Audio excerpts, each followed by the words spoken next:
There is a dent in this blend panel as well that we didn't get paid to fix, so we're not fixing it. Does the gun work for me, or do I work for the gun? Sometimes when we use a new clear, things don't go right. What's going on, YouTube?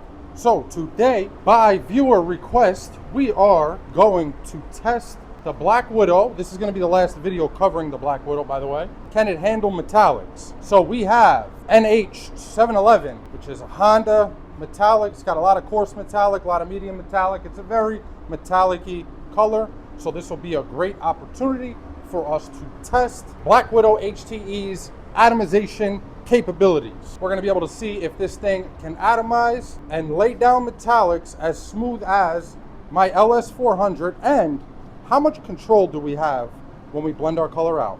We're going to find out. All right, I put a gauge on the gun. For our first coat, coverage coat, we're going to be right around 22 PSI. And then we're going to see how low can we go and still get atomization out of this gun with our metallic colors. Now our first coat, we're not really going to learn much here, but we'll get an idea based on how much modeling there is after applying a wet coat of whether this gun is doing a good job or not. And I already kind of hinted to you guys in the last video that I really had no doubts that this gun, is going to be able to handle a metallic paint job with no problem. And I still stand by that opinion. At the end of the day, you know, what a lot of people say is it's not the gun, it's the painter. And to some extent that is true.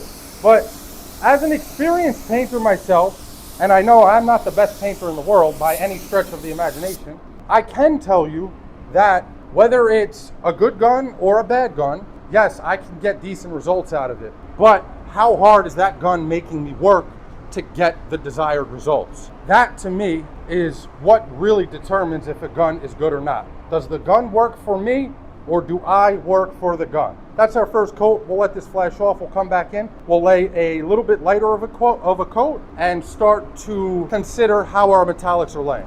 All right, we're back and it looks pretty good. I mean, you can tell we're not fully covered. So rather than doing a medium wet coat, I'm just gonna put another wet one on there just so we could get coverage out of the way and get into the interesting stuff.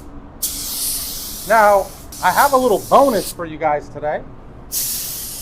I have a new clear coat that I'm going to be trying for the first time.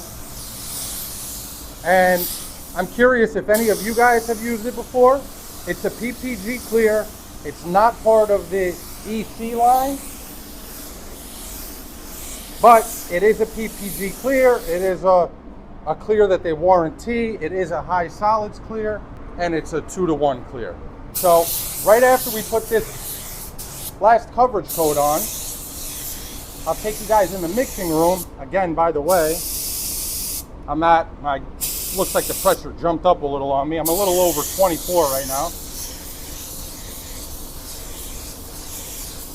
But yeah, I'm just curious if any of you guys have used it. If you have, how you like it. And if enough of you guys haven't used it and are interested in possibly using it, let me know in the comments below, and I will make a review video on that clear after about maybe 1 to 2 weeks of using it. But at least today we'll be able to see the finish that someone can get out of it who has never used it before, which says a lot about a clear and a painter. All right, let's let this flash off. I'll take you guys in the mixing room and show you that clear. All right, so that clear is Omni Plus MC161. It's a 2-to-1 clear, high solids, made by PPG. The whole reason I'm trying a new clear is 2 reasons. The first reason is the LumaBase 3000 work time, meaning the time between when it leaves the booth and when we can start reassembling the car or wet sanding and polishing if needed, is longer than this product states. So in order to increase production slightly without having to wait for the clear to fully dry to reassemble cars and to buff if necessary. And then the second reason is for price. So we're gonna shoot that today and see how it goes. Okay, we have coverage. This is our drop coat. I'm right at about 15 PSI. Okay, now I'm at 15 PSI. If this gun is any good at shooting metallics, 15 PSI should be more than enough. Let's see how it does.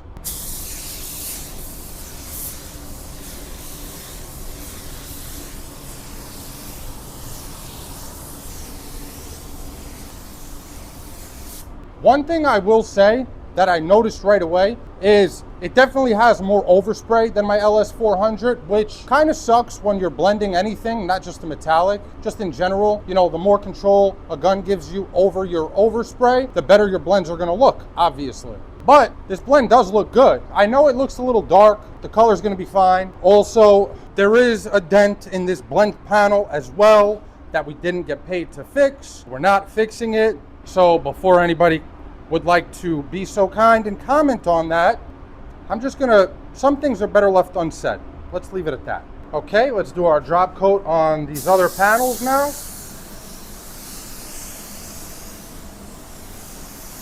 You can see as the gun comes across the panel, how evenly that color's laying on there, which is beautiful. I mean, that is a beautiful drop coat. You know, like I said, I really didn't doubt this gun would be able to handle metallics. The only negative that I have to say about it doesn't even have to do with the metallics. It just has more overspray than I would prefer in my base coat gun. The LS400 is probably one of the best base coat guns out, if not the best, just my opinion. But let me know what gun you guys use for base, and let me know how you like it or don't like it. All right, so everything looks good. Our color blended out very nicely. Now it's time for clear. So I'm gonna go mix up that new clear, and then we'll come back in here and drop 2 coats of that on and see how it does. Holy sh! I thought Lumabase was thick. It's not even like a liquid, it's more like a gooey texture. All right, well, here goes nothing. I'm gonna take it easy on this first coat because I have never sprayed a clear coat this thick before. And I don't want to get into trouble, so you can see I'm obviously moving kind of fast because, like I said, I have never sprayed a clear like this. So I want to put it on nice and light on the first coat, give it some time to tack up, and then on our second coat, I'll hammer it on there a little bit. And I'm at 21. By the way, I just want to say thank you to you guys in that last video, because a lot of you pointed out that the pressure on the DV1 is read differently than if you had like a gauge attached at the bottom of the gun, which I did not know that where the gauge is made a difference in the reading. But logically, it makes a lot of sense. And, you know, like I said, a big part of reason why I make these videos is not just to share what I know, but it's also, wow, that looks real good. That looks real good for a first coat that I went light on. But it's also to learn from you guys, because I have learned a bunch from you guys. So I just wanted to say thank you for that. One thing I forgot to mention is we didn't use a wet bed. We didn't add any clear additive. We didn't over reduce. We did not try to make this easy for that Black Widow to do. And to be honest, the gun didn't make me work to get a good finish. It did it all on its own. Like I said, the only negative thing I had to say was it just has a little more overspray than I prefer. But wow, this clear. That's real good. All right, it's been about 5 minutes, and man, this stuff is tacked up and ready to go. Look at that. Not stringy at all, but very, very tacky. It's begging for a second coat. Again, 21 PSI and everything is full open, fan and fluid.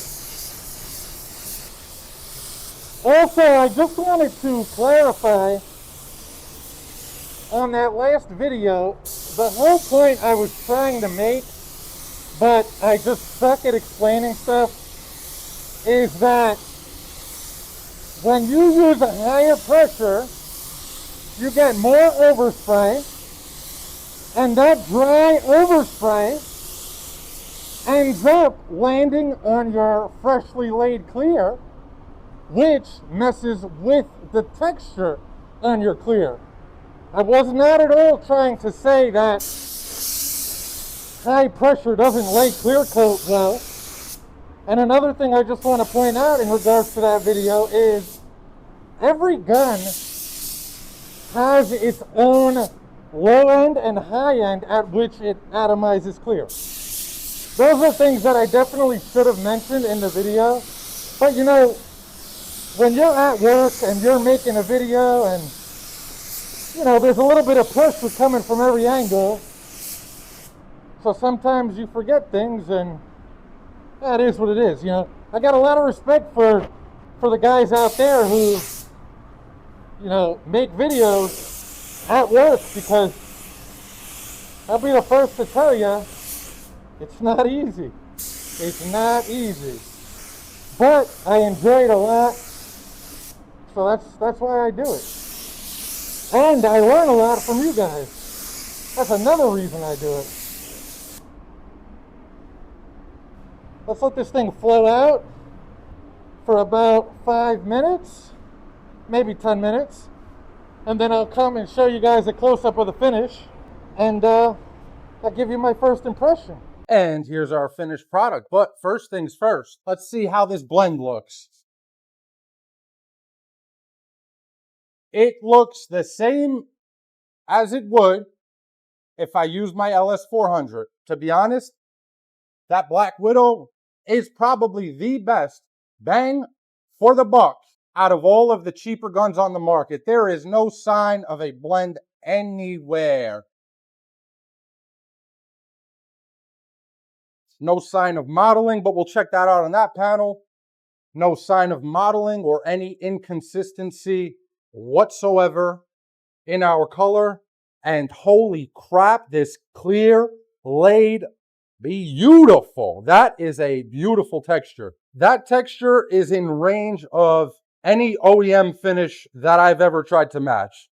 I mean, you can probably get away with everything from a Japanese car to a European car with that texture.